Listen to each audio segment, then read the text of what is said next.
रिश्तों की door Hindi novel part 11। Good morning, have a nice day. Hello India. बड़ों को ढेर सारा प्रणाम, छोटों को ढेर सारा प्यार और मेरे सारे सब्सक्राइबर कैसे हैं आप सबको ढेर सारा Ram Ram. Ganpati Bappa Morya. Welcome back to my YouTube channel Simi की डायरी में आप लोगों का ढेर सारा स्वागत है। दोस्तों, रिश्तों की डोर इस चैनल पे मेरी 5वीं हिंदी नॉवेल है जो अभी चल रही है और इसका 10 एपिसोड मैं आप लोगों के समक्ष रख चुकी हूँ। आज इसके 11 एपिसोड में मैं आप लोगों का तहे दिल से स्वागत करती हूँ। अब तक आप लोगों ने देखा कि प्रतिमा और सोमेश एक दूसरे से प्यार करते हैं और शादी के सिलसिले में प्रतिमा की मम्मी डॉक्टर सुरभि सोमेश के डैड शैलेश से मिलने उसकी हवेली जाती है। वहां जब दोनों की मुलाकात होती है, दोनों एक दूसरे को देखते हैं तो प्रतिमा की मम्मी डॉक्टर सुरभि बेहोश हो जाती है। उसे हार्ट अटैक आ जाता है क्योंकि दोनों पति पत्नी हैं, दोनों का तलाक हो गया है और प्रतिमा और सोमेश दोनों भाई बहन निकल जाते हैं। तो प्रतिमा की मम्मी इस हादसे को झेल नहीं पाती है जिसके कारण उसे हार्ट अटैक आ जाता है और हार्ट अटैक होने के बाद जब वो हॉस्पिटल से डिस्चार्ज होकर घर आती है तो वो इस बात को छुपा जाती है और प्रतिमा को और अपनी मौसी को झूठी कहानी सुनाती है। और उसके बाद जो है सो आनन फानन में वो अपना ट्रांसफर शिमला करवा लेती है। हॉस्पिटल से अपना ट्रांसफर शिमला के हॉस्पिटल में करवा लेती है। अपने सारे बैंक अकाउंट्स को भी ट्रांसफर करवा लेती है। प्रतिमा का भी एडमिशन शिमला के कॉलेज में करवा देती है और आनन फानन में 10 से 15 दिन के अंदर प्रतिमा की मम्मी और प्रतिमा की नानी ये तीनों शिमला जो है सो शिफ्ट कर जाते हैं। शिमला शिफ्ट कर गए हैं। डॉक्टर सुरभि हॉस्पिटल के बगल में ही एक मकान खरीद लेती है। वहाँ का मकान बेच के जो पैसा उसे मिला था मुंबई का मकान बेच के, तो वहाँ भी वो एक अच्छा सा मकान खरीद लेती है हॉस्पिटल के बगल में। और तीनों की जिंदगी जो है सो बिल्कुल स्थिर हो गई है। तीनों बिल्कुल गुमसुम हो गए हैं और तीनों बिल्कुल चुपचाप रहने लगे हैं। इधर मुंबई में भी शैलेश का भी वही हाल है। वो काफी टेंशन में है, डिप्रेशन का शिकार हो गया है। सोमेश बार बार फोन पे एक ही बात पूछता है तो वो सोमेश का फोन भी अवॉइड करने लगा है, पीने लगा है। उसका शरीर काफी कमजोर हो गया है, ना ही मीटिंग अटेंड कर रहा है, ना ही ऑफिस जा रहा है। तो शैलेश अपने अतीत के बारे में सोच रहा है। तो मैं कुछ एपिसोड अब आप लोगों को अतीत की ओर ले जा रही हूं। तो अब रिश्तों की डोर में अब आप लोगों को मैं कहानी बताने जा रही हूं शैलेश और डॉक्टर सुरभि की। कैसे दोनों की मुलाकात हुई, कैसे दोनों में प्यार हुआ और क्यों दोनों का तलाक हो गया। तो ये सब बातें मैं अब कुछ एपिसोड अतीत के बारे में ही बताऊंगी और अतीत के बारे में ही चर्चा होगी। तो अब तक इसके पहले वाले एपिसोड में आप लोगों ने देखा कि शैलेश अपने अतीत के बारे में सोच रहा है कि एक दिन वो अपने ऑफिस जा रहा होता है तो रास्ते में एक लड़की बीचों बीच चल रही है। वो हॉर्न पे हॉर्न दे रहा है लेकिन लड़की नहीं हट रही है। तो वो गुस्से में बाहर निकलता और बोलता है कि मरने का मन है क्या। तो सुरभि रोने लगती है और बोलती है कि मेरे चप्पल टूट गए हैं। उसके चप्पल काफी पुराने हो गए थे। तो शैलेश उसे एक बहुत ही खूबसूरत सा चप्पल दिलवाता है। 6 महीने अपने पॉकेट मनी से पैसे बचा करके सुरभि उसके पैसे वापस करती है और उसके बाद से दोनों की आपस में कोई भी मुलाकात नहीं होती है। 2 साल के बाद एक मेडिकल कॉलेज में जब शैलेश चीफ गेस्ट बन के जाता है तो वहां सुरभि को देखता है। दरअसल जो मेडिकल कॉलेज है उसकी जमीन शैलेश के डैड के मतलब दादा परदादा ने ही डोनेट की है और ट्रस्टी यही लोग हैं। तो इसीलिए शैलेश चीफ गेस्ट के रूप में वहां गया हुआ है। तो वहीं उसकी मुलाकात होती है। तो शैलेश एक स्पीच देता है और स्पीच देने के बाद प्रिंसिपल साहब बोलते हैं कि अब आप पुरस्कार वितरण भी आप ही कीजिए, पुरस्कार वितरण में मदद कीजिए। तो अब वो पुरस्कार वितरण कर रहा है। तो यहाँ से मैं फिर आगे बढ़ रही हूँ और इस एपिसोड में रख रही हूँ। तो पुरस्कार वितरण हो रहा है। तो शैलेश अब सबों का नाम ले रहा है कि अब मैं कुछ अपने साथियों का नाम ले रहा हूं जिसने अपने प्रतिभा से हमें प्रभावित किया है। म्यूजिक में अव्वल रही 4th ईयर की स्नेहा शर्मा जी, नमस्कार। डांस में कोमल मिश्रा, डिसिप्लिन में संजय दीवान और अंत में हर एक ईयर्स के द बेस्ट स्टूडेंट अवार्ड्स में 4th ईयर के राकेश शर्मा, 3rd ईयर के संजय पाठक, 2nd ईयर का दीप्ति घोष और 1st ईयर की सुरभि सक्सेना। सभी स्टूडेंट आके अपने अपने अवार्ड्स लेकर के चले गए थे। अंत में आई थी सुरभि। शैलेश उसे देखता रह गया था। नमस्कार नमस्कार। प्रिंसिपल साहब बोल रहे हैं कि अब मैं समारोह के अंत में गुजारिश करूंगा कि इस साल जो 5 बच्चों का नाम, उसके डिसिप्लिन, परफॉर्मेंस, पढ़ाई लिखाई, सभी चीजों को देख करके जिस बच्चों की फीस को माफ किया गया है उसके नाम भी शैलेश कुमार ही घोषित करे। तब शैलेश कुमार फिर से बोल रहे हैं कि जी 4th ईयर के रोहित, 3rd ईयर का अजय भगत, 2nd ईयर की मौसमी दत्ता और 1st ईयर की सुरभि सक्सेना। तालियों की गड़गड़ाहट से हॉल जो है सो गूंज उठा था। प्रोग्राम के खत्म होने के बाद शैलेश बाहर निकला। उसकी आंखें सुरभि को ही तलाश रही थी। वो सुरभि के बारे में ही सोच रहा था, कहाँ वो मरियल जैसी लड़की और कहाँ ये सुरभि। इन 2 सालों में उसमें काफी बदलाव आ गया था। अब उसका बदन भी भर आया था, कपड़े भी सलीके से वो पहनने लगी थी और बाल भी बहुत अच्छे से बना रखे थे। शैलेश उसकी यादों में खोया उसे ढूंढ ही रहा था कि अचानक उसे अपनी सहेलियों के साथ आता देख उधर लपका। हाय, प्रणाम, कैसी हो? जी ठीक हूँ। मैं याद हूँ या मुझे भूल गई? जी नहीं, ऐसी बात नहीं है, मुझे सब याद है। कॉफी? जी मेरी बस चली जाएगी, मैं ड्रॉप कर दूंगा। ठीक है तू जा। तभी उसकी सहेली गौतमी बोल पड़ी। आप भी चलिए ना, शैलेश ने गौतमी से कहा। जी नहीं, मुझे देर हो रही है, तू जा, मैं चलती हूँ। नमस्ते नमस्ते। शैलेश सुरभि को बोल रहा है कि कॉलेज में सभी हमें जानते हैं, कहीं बाहर चले? जी मुझे डर लग रहा है। मुझसे? सुरभि उसे एकटक ताकती रही। जी नहीं, आपसे नहीं, जमाने से। अरे जमाने की फिक्र छोड़िए साहब, चलिए किसी रेस्टोरेंट में चलते हैं। शैलेश सुरभि को लेके एक रेस्टोरेंट में आता है और कुछ खाने का ऑर्डर देता है और साथ में कॉफी भी। जी साहब। इन 2 सालों में एक बार भी मेरी याद नहीं आई? दोनों में बातचीत हो रही है। जी। सुरभि उसके अचानक इस तरह के पूछे गए प्रश्न से अकबका गई। शैलेश ने फिर से बात को संभाला। तुम तो पहले इंदिरा विकास जाती थी, फिर मेडिकल कॉलेज? हाँ, वहां से ISC करने के बाद ही कंप्लीट किया है और यहाँ एडमिशन लिया है। डॉक्टर बनने की काफी ख्वाहिश है तुम्हारी? जी। घर पे कौन कौन है? जी माँ, बापू, मैं और सन्नो। सन्नो? जी मेरी छोटी बहन है, बहुत ही नटखट है। 2 बड़ी बहन भी है, उसकी शादी हो चुकी है, वो लोग अपने अपने घर पे हैं। अच्छा। कॉफी पीते हुए शैलेश फिर से पूछ बैठता है, शादी के बारे में तुम्हारा क्या ख्याल है? जी। सुरभि इस तरह से चौंकी की कॉफी मुंह से निकलते निकलते बची। अरे इसमें इतनी घबराने वाली क्या बात है? एक ना एक दिन तो सभी शादी करते हैं, तुम भी शादी करोगी। मैं शादी नहीं करना चाहती। क्या?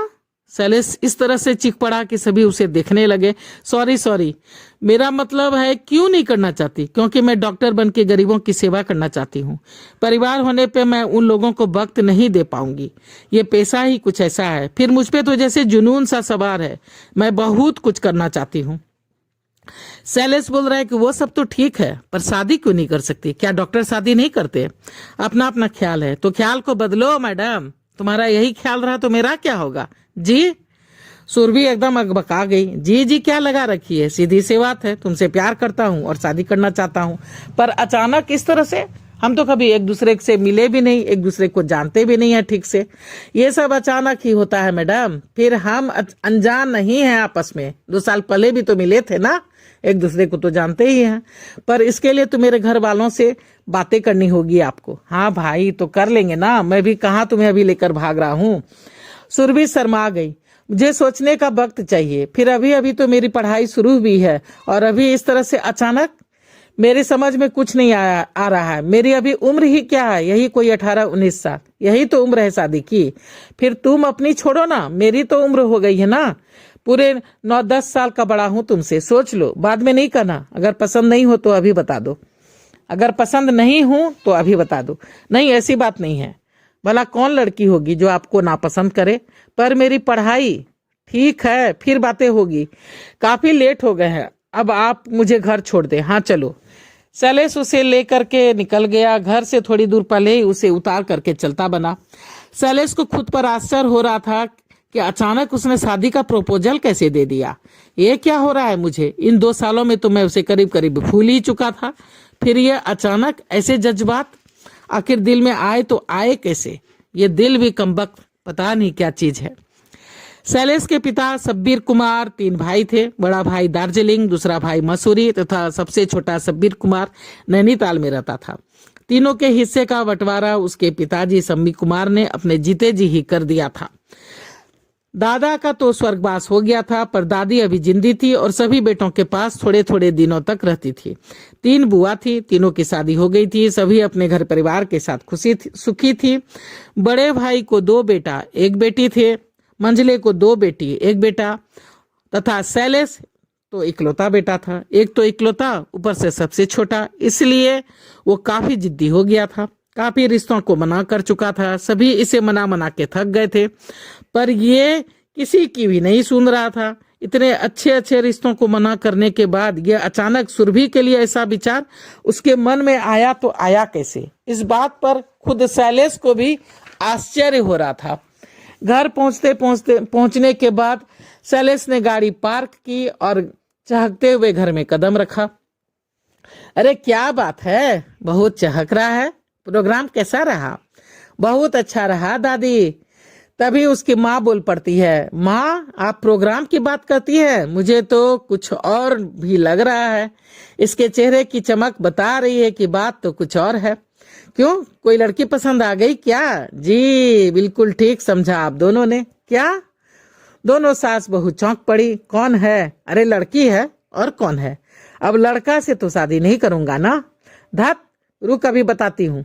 दादी छड़ी लेकर के दौड़ी। क्या दादी, रेस में तुम मुझसे जीतोगी क्या? तुम तो बुढ़ी हो गई हो। अच्छा ठहर, मुझे बुढ़ी कहता है, अभी बताती हूँ। दादी उसकी कान उमेटने लगती है। इतना बड़ा हो गया पर तेरा बचपना जो है सो अभी तक गया नहीं।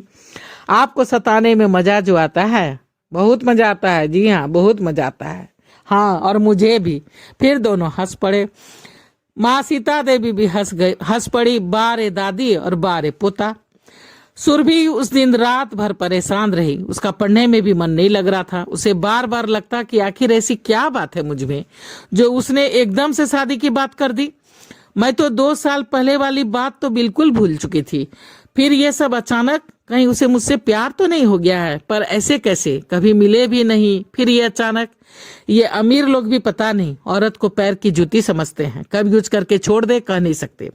उन्हें एक से एक लड़की मिल जाएगी, उस पे मरती भी होगी, ढेरों उसकी जिंदगी में भी होगी, वो ढेरों को जानता भी होगा। फिर मेरे में उसे ऐसा क्या दिख गया जो एकदम से शादी की बात कर दी? मैं शादी वादी नहीं करूंगी, मैं तो बिल्कुल मना कर दूंगी। मेरे जीवन का मकसद बस गरीबों की सेवा करना है। मैं किसी सोने के पिंजड़े में बंद नहीं रह सकती। मुझे अमीरी का सुख नहीं, शांति चाहिए। अपने पसीने की कमाई चाहिए ताकि तृप्त होके खा सकूं और सिर उठा के जी सकूं, दूसरे के काम आ सकूं। इस बात को बीते हुए 5 दिन बीत चुके थे। उस बात को 5 दिन बीत चुके थे। सुरभि भी उसे मजाक समझकर भूल गई थी। एक दिन गौतमी के साथ वो कॉलेज के लॉन में बैठी गपशप कर ही रही थी कि शैलेश आता दिख गया। हे भगवान, मैंने तो सोचा था कि अब इससे मुलाकात नहीं होगी, इसका तो प्यार का भूत उतर गया होगा, पर ये तो इधर ही बढ़ा आ रहा है। ये है कौन? अरे वही उस दिन फंक्शन में मिला था ना, ट्रस्टी का बेटा। अरे हाँ, तू तो उस दिन इसके साथ भी गई थी। क्या बातचीत हुई थी? मैंने तो तुमसे पूछा ही नहीं। बाद में बताऊंगी, चुप कर, वो नजदीक आ गया है, सुन लेगा। हाय जी, प्रणाम, माफ करना, बाहर चला गया था इसलिए मिल नहीं सका। कहीं बाहर चले? नहीं, अभी थोड़ी देर में मेरा क्लास है। अच्छा, थोड़ी देर यहाँ बैठ सकता हूँ तुम्हारे पास? हाँ जरूर, बैठिए, मैं चलती हूँ। तभी गौतमी बोल पड़ी, अरे नहीं, आप भी रुकिए ना। आप मुझे देखकर बराबर भाग क्यों जाती हैं? नहीं, मुझे लाइब्रेरी जाना है, मैं अभी आई। लगता है तुम्हारी सहेली मुझसे डर जाती है। नहीं, ऐसी बात नहीं है। कैसी हो? जी ठीक हूँ। घर पे सभी ठीक है? जी, मैंने घर पे तुम्हारे बारे में सबको बता दिया है। तुम्हारा क्या ख्याल है? फिर तुम्हें उनसे मिलाना भी तो होगा, तुम्हारे घर वालों से भी बातचीत करनी होगी। मैं अभी शादी नहीं करूंगी, मुझे कुछ वक्त चाहिए। ठीक है, पर मुझसे मिलने में तो कोई हर्ज नहीं है। मिलने से पढ़ाई पे तो हर्ज होगा ना, पढ़ाई पे तो असर दिखेगा उसका। यानी तुम्हें मैं पसंद नहीं हूं, मुझसे दूर जाना चाहती हो तो साफ साफ बोल दो। शैलेश ने ये बातें कुछ इस ढंग से कही कि सुरभि भी सिहर उठी। नहीं, मेरा मतलब ये नहीं था। शायद आपको मेरी बातें तकलीफ पहुंचा गई, माफ कीजिएगा। ठीक है, मैं चलता हूँ। शैलेश बिल्कुल उठ गया और तेजी से निकल गया। सुरभि उसे ताकती रही, लाख चाहा कि रोक लूं पर रोक ना सकी। इस घटना को घटे भी 10 दिन बीत चुके थे। उसके बाद शैलेश भी नहीं आया था। सुरभि चाह करके भी उसे भूल नहीं पा रही थी। एक बार दिमाग कहता कि चलो अच्छा हुआ पिंड छुटा उससे, मुझे भी पढ़ाई करनी है, डॉक्टर बनना है, पर दिल मजबूर हो जाता। उसे बार बार कहता तुमने जो भी किया ठीक नहीं किया, वो अच्छा लड़का है, उसे किस चीज की कमी है, तेरे लिए ऐसा लड़का मिलना तो शायद सपने में भी संभव नहीं है। हाँ, उम्र में कुछ तुमसे बड़ा हुआ तो क्या हुआ। एक दिन सुरभि किसी बात को लेकर प्रिंसिपल के कैबिन में गई। May I coming sir? Yes coming. आपने मुझे बुलाया था सर? हाँ, वो तुमसे एक बात कहनी थी सुरभि। जी कहिए। ये फॉर्म है, इसे ले जाओ और इसे भरकर पापा से सिग्नेचर करवा के ले आना। ये क्या है सर? वही तुम्हारा फीस माफ करने वाला फॉर्म है। अच्छा जी सर। वो निकल ही रही थी कि उसकी नजर बगल में बैठे शैलेश पे पड़ गई। शैलेश चुपचाप बैठा हुआ था। सुरभि उसे निहारते रही, पर उसने एक बार भी नजरें ऊपर नहीं की। सुरभि की आंखें डबडबा गई।